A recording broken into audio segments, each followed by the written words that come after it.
Howdy, folks. Welcome to a special year-end episode of the InsurTech Geek Podcast. I am your host, your InsurTech Geek, James Benham. With me, the most interesting man in insurance, Rob Galbraith.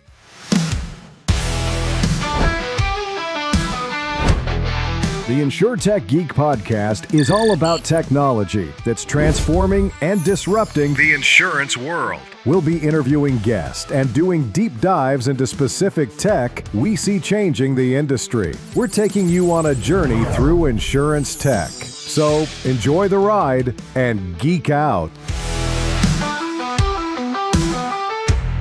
Terra, this week's episode sponsor, is revolutionizing the world of workers' compensation claims and policy management. Terra's cutting-edge platform empowers insurers with comprehensive benchmarking tools, robust management systems, and an integrated ancillary services marketplace. Discover how Terra is driving innovation and efficiency in workers' comp at terra.insure. That's terra.insure. Today, we are reflecting on an incredible year for InsurTech. 2025 was packed with innovation, new ideas, AI, transformative tech that's shaping the future of insurance. Today, we're going to dive into the biggest breakthroughs, the challenges we saw, what lies ahead, and really just the exciting tech and processes and things people are doing as we step into 2026. Again, so excited to have with me my co-host, Rob Galbraith. Rob, how's it going? It's going well, James. Yeah, it's excited to be here for another year-end recap. It has been kind of a remarkable year for InsurTech. We're maturing, I don't know that it's a full adult stage, but we got maybe some healthy teenage puberty going on in the InsurTech space. So yeah, I can't wait to dive into everything we've learned this year with you. All right, let's get to it. I'd say that 2025 felt like a real turning point for the industry. For us, and I run an almost 300 employee firm that builds technology for carriers, MGAs, TPAs, brokers. So we've got our hands in a whole bunch of different segments of the insurance business, on policy claims, admin, distribution, kind of up and down the value chain. This really felt like a very different year. AI definitely moved way beyond pilots. And insurers really started thinking more seriously and then implementing artificial intelligence into their operations. Rob, when you look back at the year, what development or shift stood out to you the most for carriers, insurtechs, MGAs, all these guys? So I'll give you two, James, and definitely, would love your thoughts on this as well. So the first, right, AI, and it's kind of funny because it's like you could probably tune back to any of our year-end reviews and we would have said AI like each and every year. But I totally agree with you that like this year, and honestly, I've been telling some folks that like the term AI is like, you're talking about like kind of rules, old school rules based AI. You're talking about like, machine learning AI. You're talking about like large language models, Gen AI, like agentic AI. What type of flavor are you talking about? And it's almost like you use the term software, right? Like in the past, like software probably was a sexy word when you talk about like how revolutionary software was for the business. And over time, it's just like, yeah, I need software to run everything, and I have a bunch of like software, and that could be like a Windows installed program, that could be an app on my phone or whatever. But like we don't even really use that term; it's just kind of like baked in. So I think we'll get to that point. We're definitely not there yet with AI, but I think to me the clarity is AI front and center, right, of each offering, of each enterprise, and I'm seeing more and more.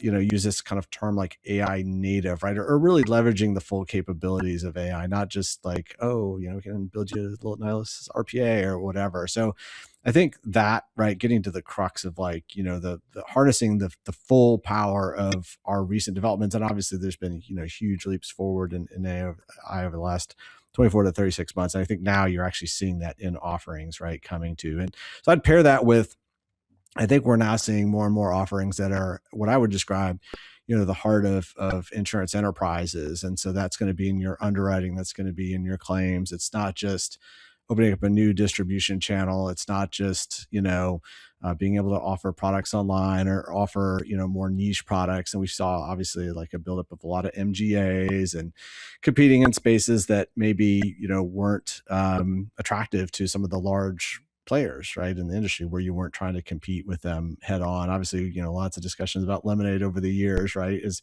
one of the few examples probably of like trying to go against some of the the big power ones. But now I think you are starting to I'm seeing more, particularly in the claim space. So obviously, James, you've been there for a while, but I think that was an area in the past like people were really afraid to touch, right, just because of the regulatory nature. Obviously, depending on the line of business, right, you have a potential for litigation or whatnot. So while it's core to every insurance company, I just think there was a hesitation to really get to that kind of part of your enterprise.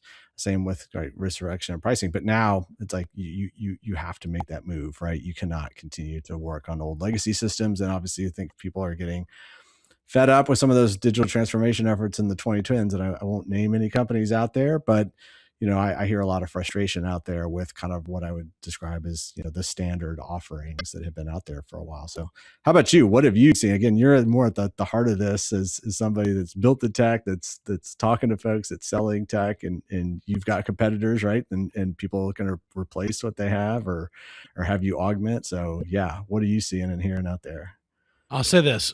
This is my 24th year in business. It's my 21st year in insurance tech. So it's been a couple of decades. and look, back in the day, which was like a Wednesday, we were just trying to get off paper, right? Like that was the goal. It's like, let's just stop using paper. Let's stop printing things out. We're still trying to get people to stop printing things out.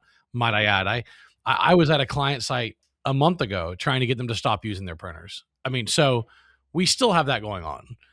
Then we were trying to get them off of Excel.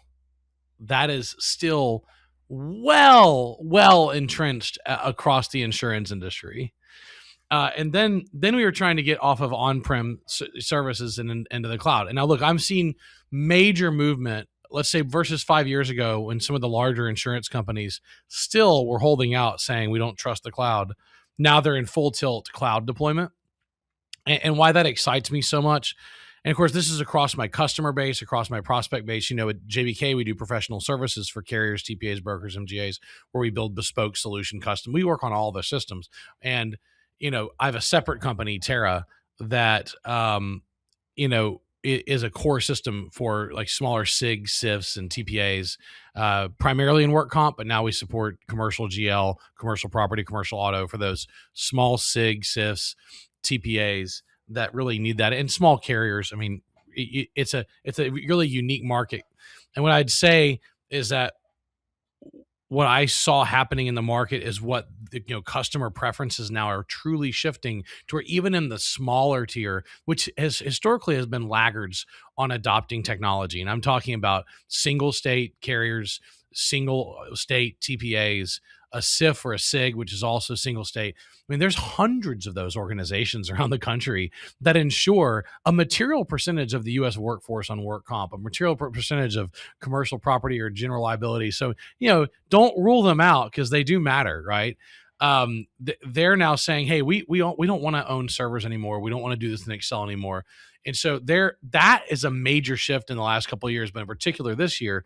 And now at the end of this year, they're coming to me saying, how do we use AI so we can stop doing all this manual processing? And so I saw projects finally go into production.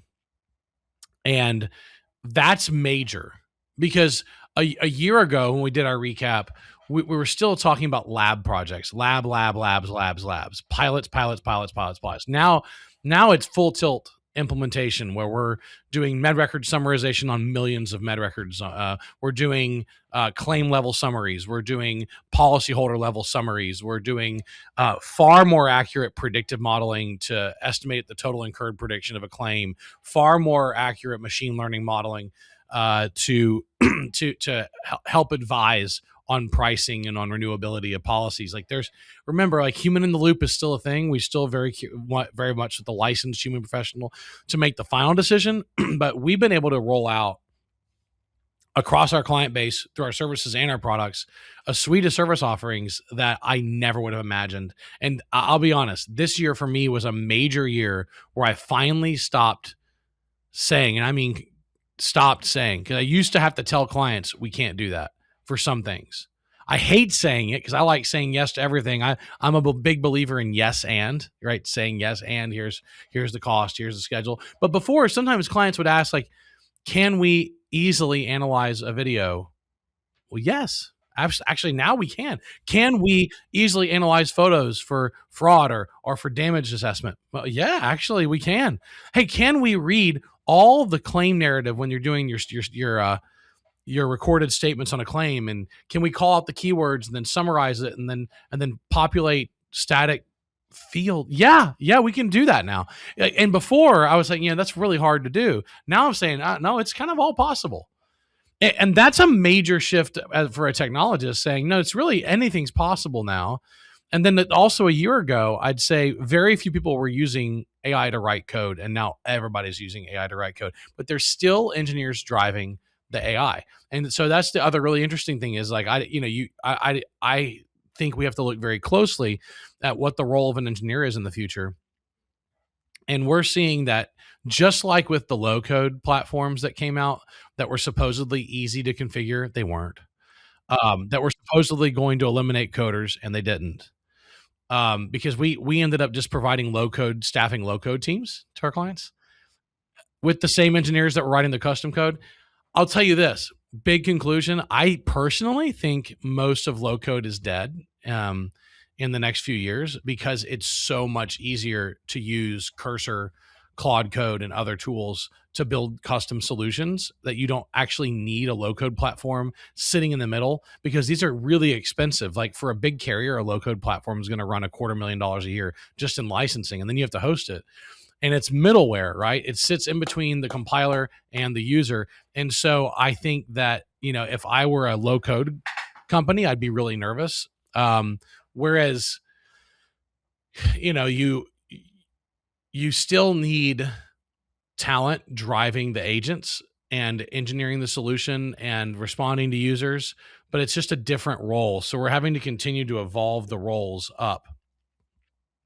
And so that I'd say that's a really big change this year, huge sea change this year in how quickly we can deploy technology. Also, like what kind of solutions people are looking for, customer preferences. Now they're actually looking for cloud native, and they know what that means, that a solution wasn't just lifted and shifted into the cloud, but it's like architected and built for that solution. And the AI native as well. Like, do I have to buy a bunch of AI add-ons, or am I going to get, text summarization and machine learning models as part of the solution, which is what they're certainly looking for. And so those are, some bigger shifts. And I'm seeing the demand there in underwriting departments and claims handling departments and among distribution, and like on AI for brokers. Like a buddy of mine owns and runs Power Broker, and they are doing amazing things around AI tooling for brokers that's dramatically changing reviewing submissions, generating submissions, normalizing records, consuming text. I mean, these super time intensive tasks that historically there was no chance of having a machine do it. Now machines can do it. And now it's live in prod being used. And that all happened in the last 12 months. And so that's what's so exciting about what's going on right now, I think, is that it's game time. Like we're actually on the field playing with the new tools. Everybody's still trying to figure out exactly what business looks like in an AI world, because now we have Gemini, Nano Banana 3 that looks like it might wipe out the film industry and wipe out you don't even know. Like I've been generating ads and videos with Google Vids, which runs on Nano Banana 3 Pro. It's amazing. It's Hollywood studio quality video at my fingertips inside my Chrome web browser. So there's some stuff going on that I don't think any of us really fully understand. But it's in our hands. Whereas before we were watching cool concept videos and TED Talks. Now we're like, no, I'm going to go generate a video with AI. Oh, I'm going to go do an analysis with AI. Hey, I'm going to have a machine learning predictive model, and I'm going to summarize all this text, and I'm going to do it instantly. And it's going to cost pennies or fractions of a penny. It's funny you said that, James, because I'm thinking, like, my mind is still on, what I would describe as the blocking and tackling, right, of insurance. Like you're saying, like looking at the policy language and comparing it, right? If you're a broker, maybe comparing across products, right? Or if you're a claims adjuster, like looking at that, do we have coverage here, right? Or what do we have and what do we not have? medical records, like you said, like maybe a property inspection videos, fraud, things like that, right? Or if you had an auto accident, right? Pictures of the claims and whatnot, and trying to figure out deep fakes. And so it's sexy. It's like cool new tools, but like kind of the basics, like it's just a faster, more efficient way to do what you're already doing. But like to your point, I mean, there is this aspect of like being able to do stuff you were never able to do before, couldn't even dream of doing, right? Just, unlocking brand new capabilities that I think is a few leaders are thinking in that space, but I think most companies probably aren't, and probably should have at least one eye on that as they focus on like, hey, just, let's streamline our current processes and operations. Yeah, I'm still seeing people that aren't actually in production with AI talking about it as if they are. And that I think that group is going to get narrower and narrower and narrower. You know what I mean? Because like as I go live with projects, and so I would like for that to be the case. You see them on stage talking about AI, and you know that like they don't have anything in prod, and that's I think before, like those of us who have been hearkening the coming of AI, we're working on it in labs, and now a lot of us have it actually in production. And so I think that's just it's a big shift, but it's also a big shift that it's almost a foregone conclusion that the cloud is now deemed safe, and that, or let's just put it this way, it's deemed just as risky as your on-prem tech. And that's really, but like on-prem doesn't have a lot of benefits that cloud has. And the other challenge is that if you really want to leverage a lot of the AI frameworks that are out there, you actually need to have your unstructured and structured data in the cloud, so you don't have to transmit it and then have it run. Like with the OpenAI APIs in Azure, if you already have your data in blob storage in Azure, then they can hit those buckets, and they can go in and go to blob storage, or grab the files, or grab the videos, or grab the the text, the documents, and they can do things with them, which is like super challenging if you're not already cloud native. And so that's what I'm hoping, going into next year, is that they, that we continue to refine that data definition of cloud native, AI native, so that the buyers get more sophisticated with this and recognize that maybe they're just buying an old Chevy with new Cadillac badging. You know what I mean? And so that's, and they're not going to really get what they need out of systems. We saw a lot of challenges this year too, Rob. Data quality issues have really become a problem with AI adoption, because especially when you're dealing with takeover data, takeover data is often really messy, and that there's a lot of takeover data. When you have, like if you switch to a new fully bundled carrier and they take over the claims, or you switch to a new TPA and they take over claims, or you can end up with a lot of data rolling forward from one organization to the other, and you have problems in that migration. That all slows down AI adoption, because your training for your models is not great. We're seeing a lot of pressure in reinsurance markets too. Now, things appear to be loosening up. Like we're starting to see some normalization of prices, and there are some things that might be normalizing now. We definitely have some big changing customer expectations on what they're expecting for how to interact with their insurance company. Like I finally was able to get some of my most, I love this word, recalcitrant friends in insurance to be on board with 2A texting. Just that. Wow. That was a huge fight for a long time. I can tell you, Twilio makes it so much cheaper to do this, and that's really wonderful as well. So Rob, from your perspective, which of these challenges proved hardest for companies to work through in 2025, and where do you see signs that things are progressing?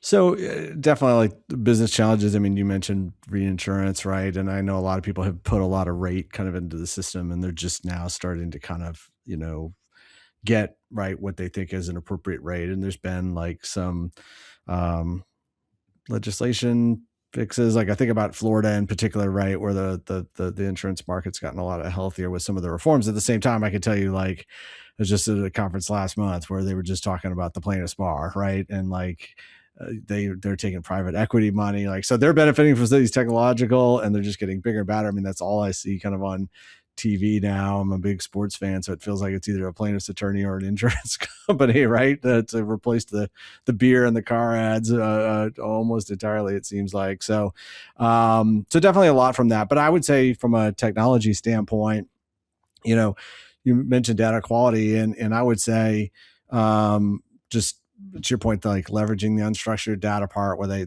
have it, but how can we unlock it? How can we use it? How can we get the full benefits that we're seeing, pitched to us and certainly are there from AI native? And then the other part I would say is a lot of talk about AI ethics, right? Increased regulatory scrutiny, a lot of talk in the legislation. And then the one you mentioned, human in the loop already, right? Like the decisioning. Is the AI making the decision or not? And it's like, oh, it's making the recommendation. And so, yeah, you have these like interesting gradients where it's like, okay, this is just like, more efficient, like broader, automation, all the way to like making a quote unquote recommendation, and it might even recommend the next step, not just like recommend a quote unquote decision, but recommend like, oh, if you choose yes, then we're going to do this. If you choose no, I'm going to do this. Would you like me to do that, et cetera? And yeah, just trying to figure out what is the role, right, going forward for all sorts of different job classifications at companies, and that whole idea of like, are you replacing all the workers now? But like they need to work with AI, right? Not.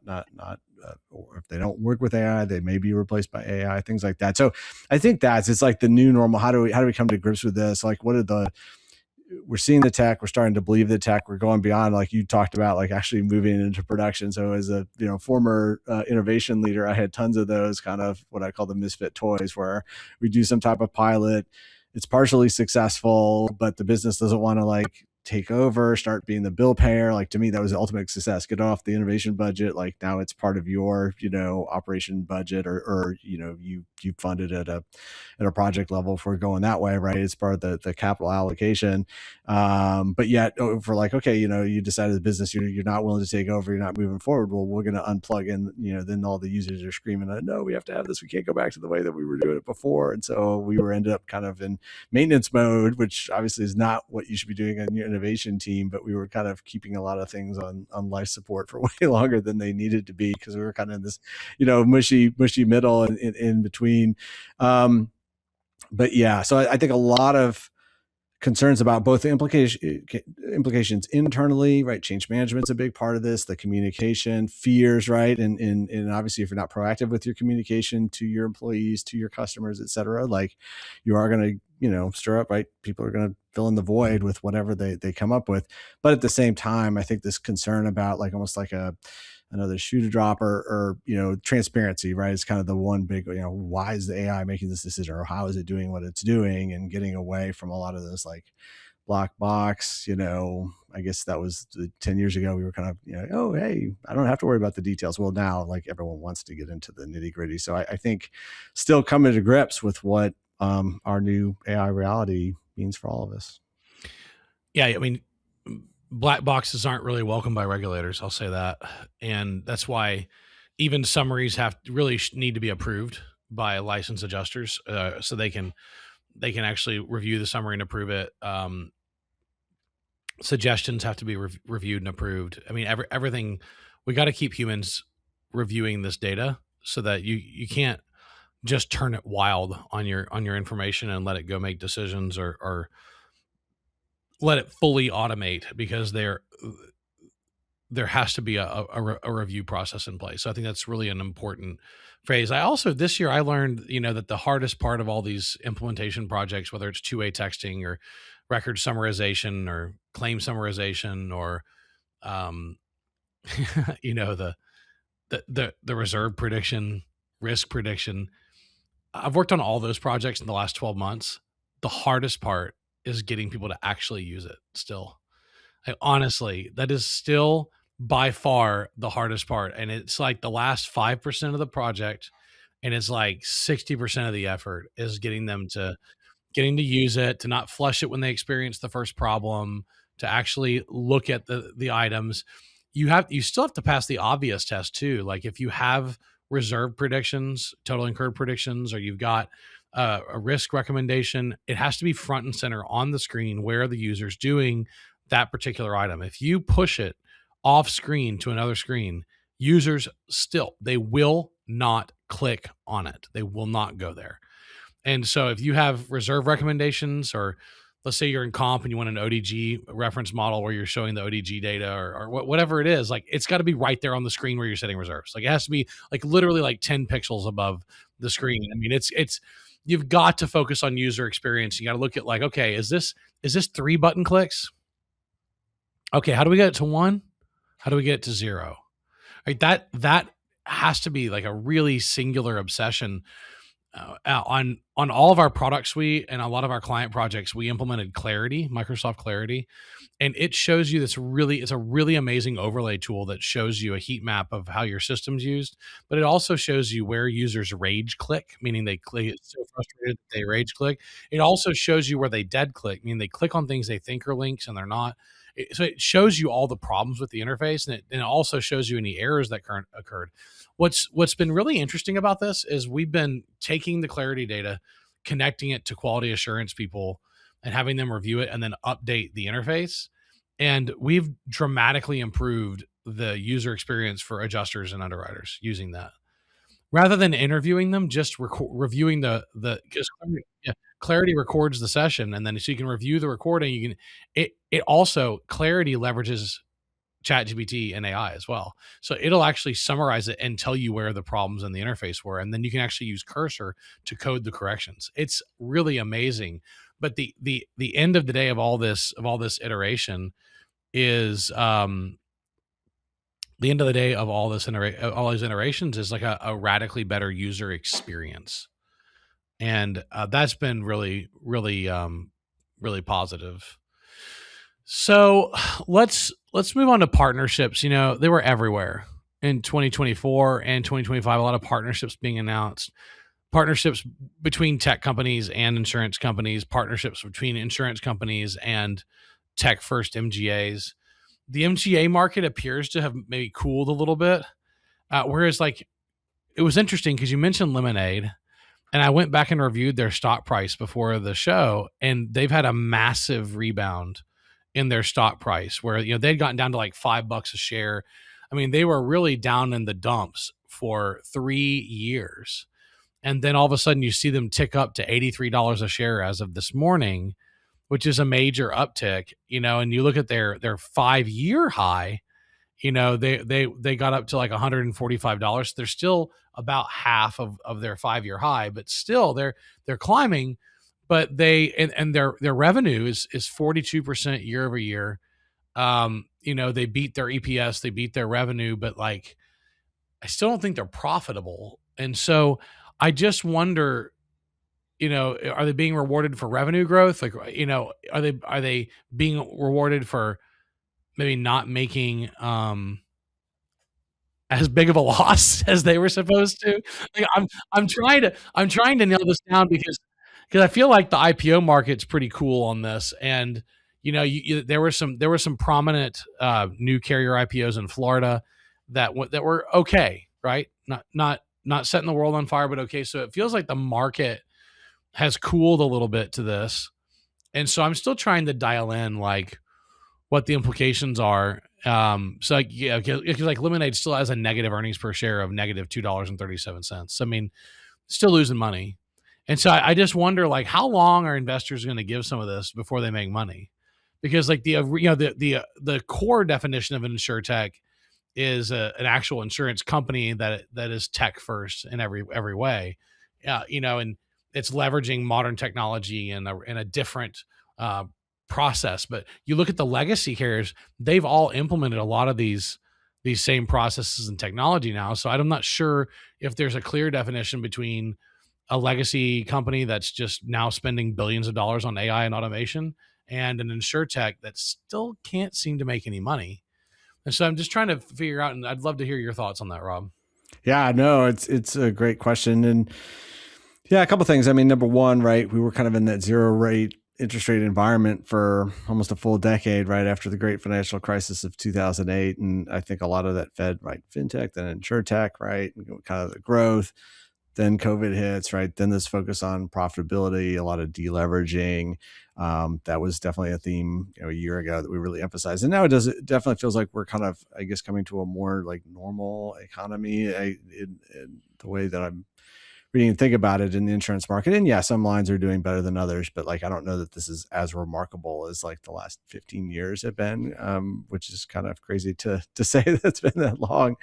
And I totally agree with you that I think, most of the legacy players have adopted, not necessarily like, okay, they're fully modern, right, in their tech stack, but they've adopted a lot of these tools. A lot of the low hanging fruit has been picked or is currently, being about to be put in the basket. So if you're thinking about an upstart, right, you're thinking about a differentiator, it's like, where is that coming from? And I do think a lot of the MGAs either, that was just a faster way to become kind of an insurance company, right, without the capital restrictions that, a lot of, if you started as kind of a full-fledged carrier, you would have, or it was a way, and I saw a lot of tech firms, right, instead of like trying to license their technology and go through that difficult sales cycle, as you painfully know, James, it's like they just decided to kind of like have the tech on the one side and, become their own MGA. And I think some have been successful, a lot have not been successful that way, but it was kind of like a way to bypass the sales cycle. And I think there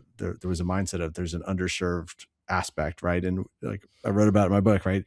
It's at that time it was a $5 trillion market. I'm sure it's even more than that, right? So even if you get 1/100% of the marketplace, you're going to have a fairly healthy business just because of the size of the insurance market. But I don't know that a lot of those niche players are starting now, right? Some have found success and some others, and so I think it is more about kind of partnerships, as you mentioned at the beginning, right? And kind of coming together, and where does it make sense to consolidate, to partner up, what offerings. And again, kind of my comment at the beginning of the podcast, right?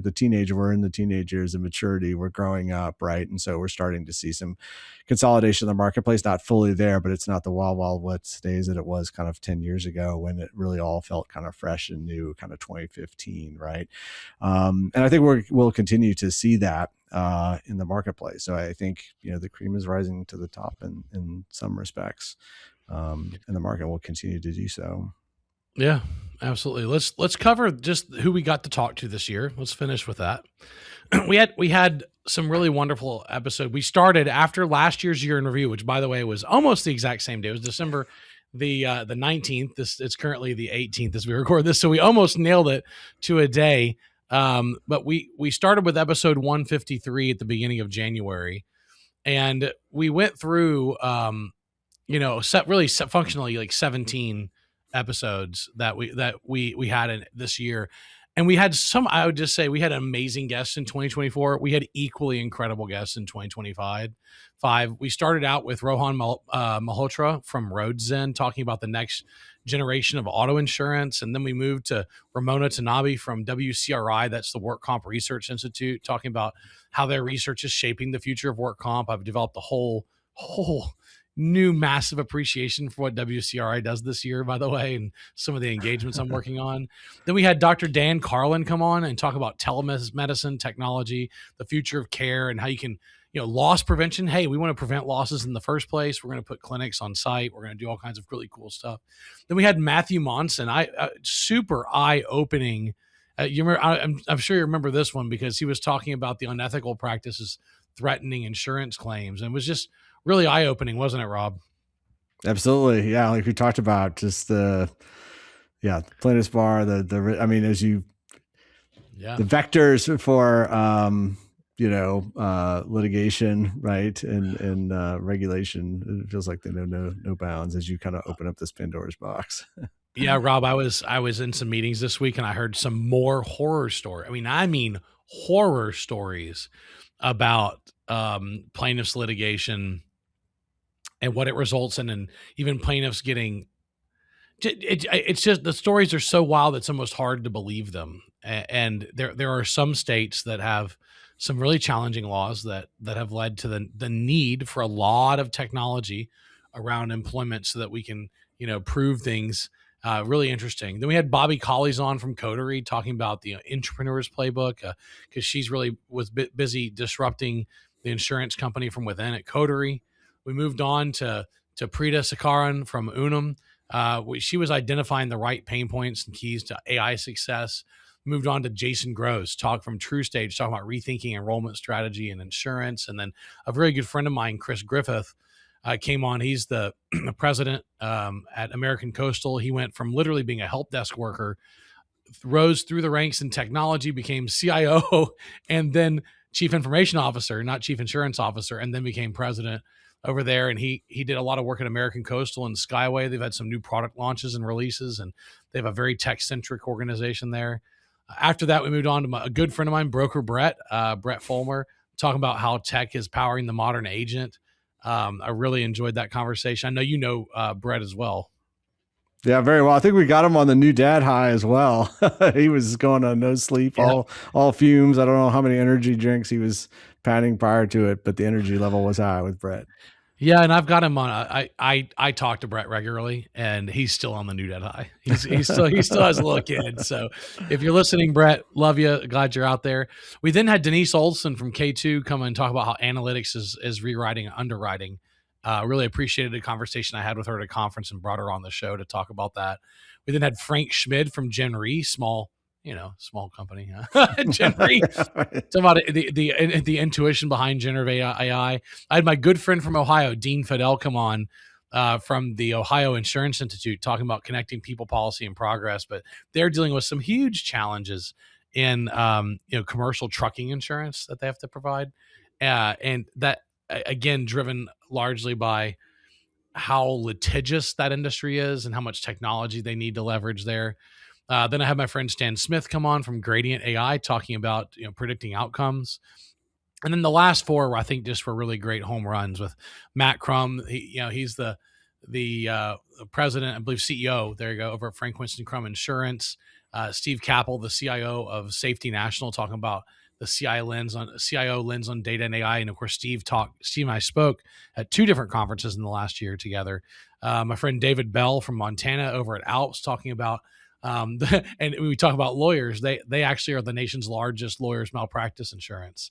And so there's a flip side to that, and that's the lawyers need a lot of malpractice insurance. And we closed up with that episode 169, my friend Andrew Bate from Valaris Re, who's really transforming the hospitality industry, and that's through short-term rental insurance. So I feel like we got to have this amazing set of conversations with people from all over the insurance sector. We had a lot of executives at insurance companies on talking about their initiatives. And again, this is where I saw a big shift, Rob, in that we're not just talking to the head technologist. We're talking to the COO, the CEO, the president, and they're talking about their cloud initiatives, their data initiatives, their AI initiatives. They're much more knowledgeable about that now. And they can speak very intelligently about it. So I'm very pleased to see the leveling up of insurance executives. Yeah, I couldn't agree more. I mean, I feel like we really had some of the best quality that we've ever had, right, on a podcast. Not to say that we didn't have a quality podcast before, but highly curated, right, in terms of like who the guests were and in a wide variety of roles, probably the biggest variety that we've had since we've been doing this. And yeah, you're right. I think a lot of the leaders, I mean, it's great to just hear about their career. Like we've had some folks 20, 30, up to 40 years, right, in the industry. So it's always great to kind of hear like the journey and then what they've seen from a technology and transformation standpoint. But to your point, like, almost all of them could speak like impactfully about what they're seeing and being, I think what struck me is that they're being very thoughtful and, proactive in what they're looking to adopt. I think it's so easy, and I see this all the time. Companies just reactive to whatever the latest Gartner report is, right? Whatever the buzz is, right? Think about like blockchain and stuff like that. That's really come out right in the past. And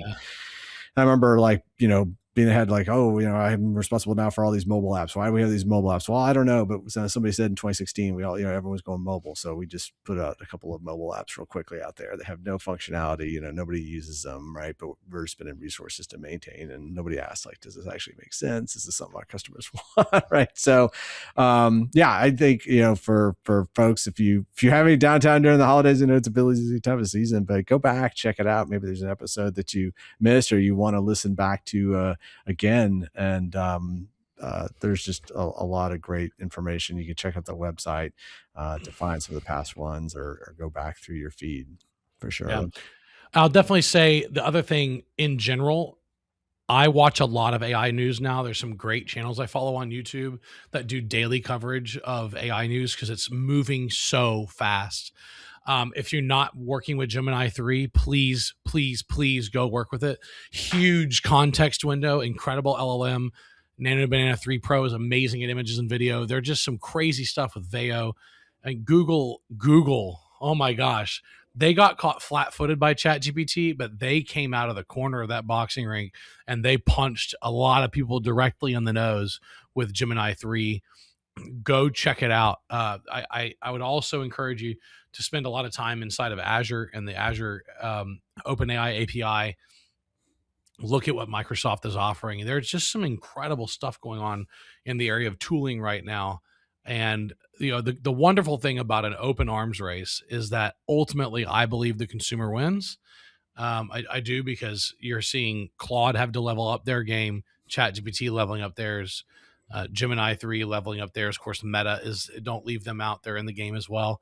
So there's a lot of players in this game, and they're getting their tech into production. That really is the wrap up of this year. I did want to just finish by giving a really quick homage to one of my dearest friends who passed away this year. We had him on the show September 25th of 2024. It was his final episode. I interviewed with him. He did pass away in February of this year. It was Skip Brechtel. Just want to give him a shout out. I don't want to end the year without thinking about him. He was a transformative leader in technology and workers' comp. He was a very close friend of mine. He lost his battle to cancer in February, but his impact lives on in a big way. And he got me launched on some major projects right before he passed away and made it clear what his expectations were. And I just wanted to give a shout out to his family and his work family and his family and all of his friends out there. Because this was first year without him, but just wanted to respect and honor him. I also just wanted to say thank you to all the friends that we have out there in InsurTech land that are so kind when Rob and I go to conferences and trade shows and conventions and local events, stopping us, saying hi, hanging out. There are just some absolutely amazing people in the insurance business, in the InsurTech space, the long timers especially, that recognize this is a marathon and not a sprint. I know that I'll speak for Rob and myself to say thank you to everybody for all the great hangouts that we had for me at RIMS and WCI and National Comp and InsurTech New York and there's a lot of conferences this year. We've got a lot coming up next year that I'm excited to attend. And I would encourage you, if you're in listener land and you haven't been to a really fun insurance technology event like InsurTech New York, InsurTech Hartford, Insurance Innovators Conference, or it is InsurTech Insights, ITC Vegas. We can keep going, right? There's a lot of those. Please go check one out and have some fun and geek out. With that, I'll turn it over to you, Rob, for any final comments. No, I just think it's a fantastic year. I'm curious, James. So again, I think of you being more in the trenches on the front lines with the technology. I hear about it, I see it, right? I experience it a little bit, but not nearly as viscerally as you do. So I'm curious, any outlook for what 2026 may bring? Well, it's the year of agents. We're building quite a few agents now that are able to do really omni-model agents. So that to me is the big transition, and that is you've got an omni-model agent that can really reference all of the different subsets of artificial intelligence that have been developed to date inside one omni-model agent. So you can have it go on the web and do all the things that an old RPA bot could do. Log into a website, download a sheet, but then perform an analysis, do a summary, create a graphic, analyze photos, analyze videos, analyze free text, prepare a recommendation, predict a model outcome, and then summarize it into a report, upload it into a website. That's available now, coming up soon. It's soon, because like OmniModel super agents are coming in 2026. So expect some, you saw ChatGPT and others roll out agent mode this year. You're going to see far more capabilities out of those agent modes in the next 12 months. I just say, what else is coming? Even more cloud native adoption. Absolutely coming. What I'm trying to bring along in the industry is a radical shift in the way that we contract and buy and license software. And so if I have anything to do with it, we're going to radically reshape the way, the same way that HubSpot changed things for CRM, where you don't pay anything until you're live, and you have a month-to-month commit, and you have simple contract terms. Certainly that's something that I'm trying to reshape in the insurance business, and I see some others following suit on that. I think that we've got to have more customer-friendly terms, conditions, licenses, and payment schedules, and more of the onus for a successful product implementation has got to be on the vendor. And I'd say that I'm seeing the winds shift on that, and that excites me, because I think that, as a technology industry, we've got to make sure customers are happy. When you go to a restaurant and you buy food and you don't like it, you can send it back and they get you new food. And the tech industry has kind of been a poop sandwich sometimes, where you just gotta eat it. And I don't think that's a really great way of doing business. And so I'd say I see some really wonderful things coming, not just in tech, but also in terms and the way that tech companies and insurance companies partner and work together. And so I'm excited about that. So I think 2026 is a big year when we can really continue to move the needle, and then continue to get full scale adoption of a lot of these technologies to really dramatically streamline and deal with the inevitable labor shortage that we're going to have from continuing to lose some of the most experienced people in the industry to retirement when we're not bringing enough in. And so I think that's a really important thing that we've got to tackle together. So it's funny you mentioned that, James, because I know we're at the end, but that is something that I definitely hear about from leaders as well. It's almost like this race of, as this latest generation of artificial intelligence and all of its capabilities come in, it's like, I need to have my experienced underwriters, my experienced claims adjuster, you name it. I need them to interact with that system and in some senses train it before they retire, right? I need to take all that tacit knowledge that is in their brain and codify it somehow. And it's not just this like apprenticeship of like, oh, you're going to, sit with somebody and train them over the next 5 to 10 years, right? Because that model is broke. It doesn't work anymore. We're not seeing it anymore. There's too much movement. There's, nobody stays in the same place. But if I can use them and capture that kind of, especially a lot of the nuances and stuff that isn't written down and isn't in code somewhere or whatever, right? That's just a huge boost. So it is kind of this interesting almost race, right? Of like, we want to capture all these people's knowledge before they leave the industry forever. Absolutely. Great discussion, Rob. As always, we always wonder how we're going to fill the time, and then we always fill more than the time allowed.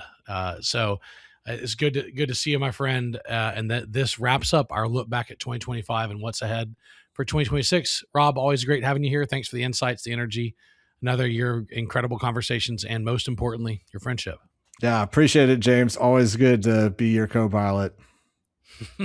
I love it. A real co-pilot, a live co-pilot, not the AI variety. Not the AI variety. Yeah, exactly. And to everyone listening, thanks for being part of the journey with us. If you want more deep dives, interviews, and industry analysis, head over to InsurTechGeek.com for our latest episodes. Here's to a strong year ahead. Stay curious, stay innovative, and keep geeking out. See you next year. The InsurTech Geek Podcast is all about technology that's transforming and disrupting the insurance world. Hosted by James Benham at jamesbenham.com with co-host Rob Galbraith at endofinsurance.com. The show takes listeners on a journey through insurance tech. So enjoy the ride and geek out.